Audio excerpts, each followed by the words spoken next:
Uh, a very pleasant good morning, and I'm very happy to be here on the ASEAN Agriculture Summit, sponsored by the ASEAN Business Advisory Council, with the theme Agri-Entrepreneurship, the game changer towards prosperity for all. And I wish to ask for your indulgence that I'm the first one to speak because we have a commission on appointment hearing at 10 o'clock, which I will preside over, so I have to leave early. Anyway, I wish to acknowledge our host for this morning, headed by Presidential Advisor for Entrepreneurship and the Chairman of the Asian Business Advisory Council, Mr. Joey Concepcion. The Vice President for the Philippine Chamber of Agriculture and Food, Inc., Dr. Rolando D. Okay.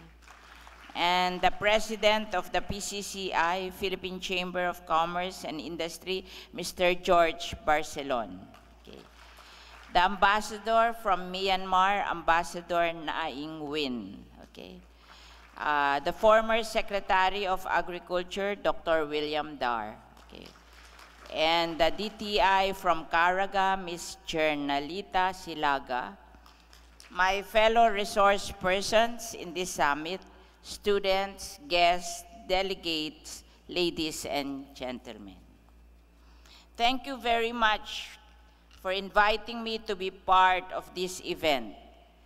And first of all, the theme of this summit, Agri-Entrepreneurship, the game changer towards prosperity for all, is something that I really believe in as a longtime advocate of entrepreneurship and as the current chairperson of the Senate Committee on Agriculture and Food.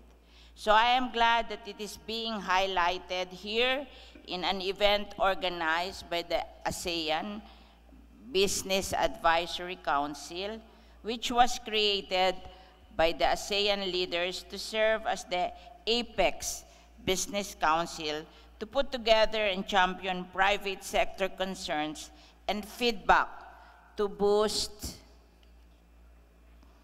ASEAN efforts toward faster and more inclusive economic integration. That really proves that agri-entrepreneurship will be the key to shared prosperity among our countries. The timing could not have been more perfect, also because we are in the midst of the regional economic integration under the ASEAN Economic Community, or AEC. Moreover, across the region, due to the fast-growing population, food security is really a priority agenda. ASEAN member countries have in fact adopted the ASEAN Integrated Food Security Framework and Strategic Plan of Action on Food Security in the ASEAN. The goal of which is to ensure long-term food security and to improve the livelihood of farmers and fisher folks in the ASEAN region. Those are also in line with my personal advocacy and legislative priority.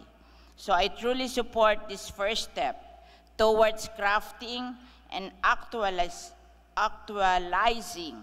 an integrated framework for agri-entrepreneurship as an integral component to a prosperous Philippine agriculture and ASEAN agriculture. Let me emphasize that the prosperity will not come to pass unless we work together in improving the plight of farmers, fisher folks, and agriculture workers, as well as in removing all the barriers that prevent them from being more competitive and profitable. Filipino farmers and fisher folks, until now, remain among the poorest in the Philippines, an agricultural country. It is long overdue, and we have to remedy that situation. Poverty figures since the 1980s show that the concentration of the poor has been in the agriculture sector, and poverty incidence among farmers at any given time in recent decades has been higher than the average for the whole country. The rural poverty in the Philippines is 34%, the national average is 22%, and rural poverty in the urban area is 11%.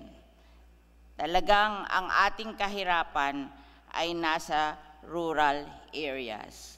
By far, coconut farmers are the poorest, earning less than 50 pesos a day. Agricultural workers are also the most lowest paid in the country. We also need to zero in on removing the barriers that keep Filipino farmers from being more profitable and competitive, including among those are the lack of technical expertise, inadequate access to cheap credit, lack of mechanization, and lack of financial literacy. I believe that these are also the same barriers that will keep them from becoming agri-entrepreneurs. In assessing the problems of farmers and fisher folks, I have become more convinced that agri-entrepreneurship is the long-term solution to lifting them out of poverty. Increasing food production and farm productivity alone cannot move them permanently out of poverty. We must also teach small farmers capacity building strategies and approaches to level up their knowledge and know-how to help them operate their small farms or as agri-businesses. We have to tell them that you are agri-entrepreneurs and your small farms are your agri-business. But before they can become good entrepreneurs and businessmen, they need to be trained and educated first. That will remove the barriers of lack of technical expertise, lack of financial literacy, among others. You'd be surprised to know that many of them do not even know how to apply for a simple bank loan. That is why I asked the Land Bank and other government banks to perhaps have a special facility or area that will cater especially to small farmers for their financial requirements. Because even if the credit or financing are available, they do not know how to access this financing. And the Land Bank has promised me that they will create a department that will cater to our small farmers and fisher folks. Thus, as a legislator, there is a conscious effort on my part to make sure that my proposed bills in the Senate have a provision or component that will support training, education, mechanization, research, and development. These include the enactment into law of Republic Act 10848, or the act extending the period of implementation of the Agricultural Competitiveness Enhancement Fund up to year 22. The ASEP fund comes from the tariff that we collect from our agri-imports. In 2010, ASEP loans and grants was stopped by DBM due to collection issues. ASEP was supposed to expire on December of 2015, and we successfully passed the extension of the ASEP law. ASEP can provide a level field in access to not only education and training, but opportunities to modernize and mechanize existing facilities or operation, especially for small farmers and cooperatives. 80% of the ASEF fund, which as of now is 5 billion pesos, will be in the form of credit with minimal interest, which shall not exceed 5 million pesos per project loan to cooperatives and 1 million pesos to small farmers. For the remainder of the fund of 20%, 10% will be extended as grants for research and development, which will be handled by the Commission by the state universities and colleges. And another 10% would be for scholarship, which will be given to the Commission on Higher Education.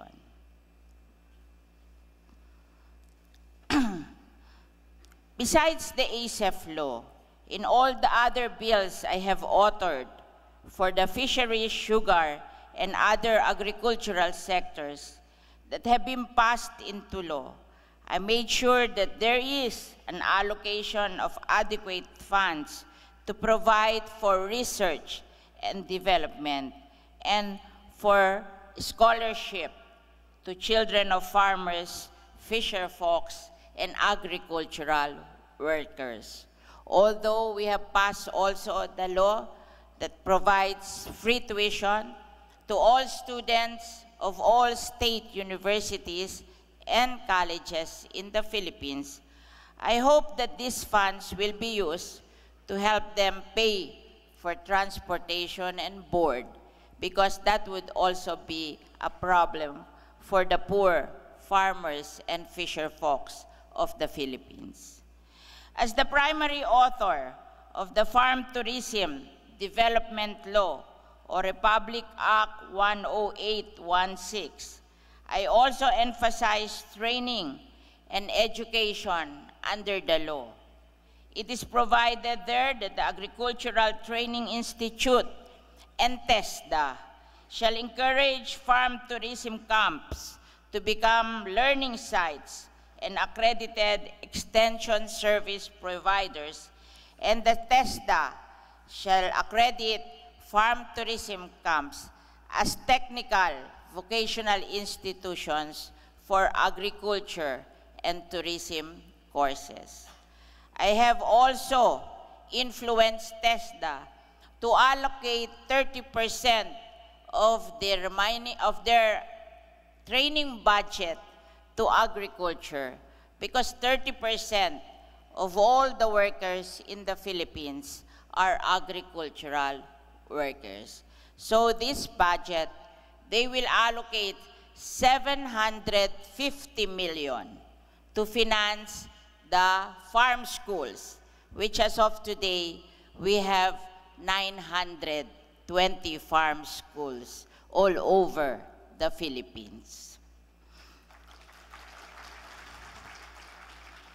Of course, my dream is to have one farm school in every town in the Philippines, which is we have 1,600 towns and cities all over the Philippines. So 920 is not so bad. It's one farm school for every 2 towns in the Philippines. I'm also pleased to say that the passage of the Farm Tourism Law has also paved the way for many smallholder farms who own a farm, however small it may be, to convert it into a farm tourism site.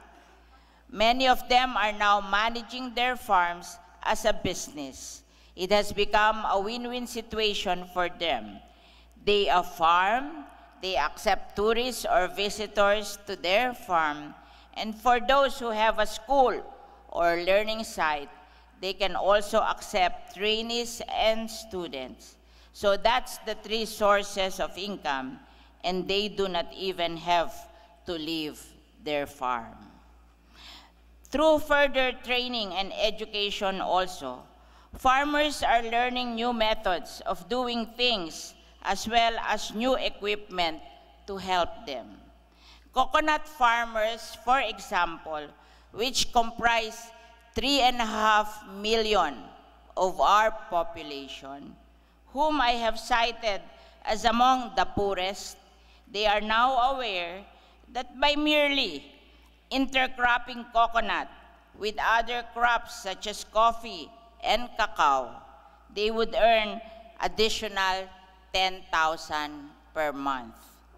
And if they plant the new variety of coconut seedlings, their nut harvest can triple from 40 nuts per tree to 150 nuts per tree. So that will be tripling their income from coconut.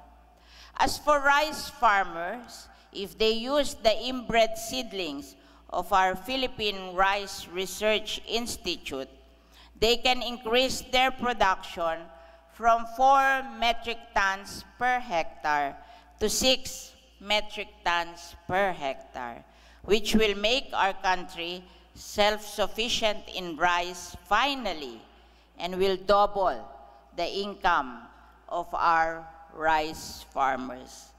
I have revised the budget of the Department of Agriculture because I'm going to defend their budget at the Senate so that we can provide for all of this. So finally, we will try to be rice sufficient, and we will rise, or we will uplift our coconut farmers from poverty. For after all, if we are able to uplift our coconut farmers and rice farmers, our problem is solved. There are only 8 million farmers in the Philippines. 3.5 million are coconut farmers, and another 3.5 million are rice farmers. So that is 90% of all the farmers in the Philippines. So if we are able to help them, we are almost helping all farmers. The remaining 10% are the banana and the sugar farmers, and they are being taken care of because they belong to the private sector. And at the same time, I have passed the Sugar Industry Development Law, which provides that every year our government will give 2 billion to the Sugar Regulatory Administration to make our sugar industry more competitive. I also believe that agri-entrepreneurship will also address the concern raised by many that Filipino farmers are getting old, with an average age of 57. Thus, the need to get the youth interested in agriculture. For one, we need to dispel their belief that farming is merely about planting crops or tilling the land. Huwag na nating kakantahin yung magtanim ay di biro, maghapong nakaupo, maghapong nakatayo. Tigilan na natin yan. For the young ones should realize that there are a lot of exciting opportunities and untapped potential in the agriculture sector.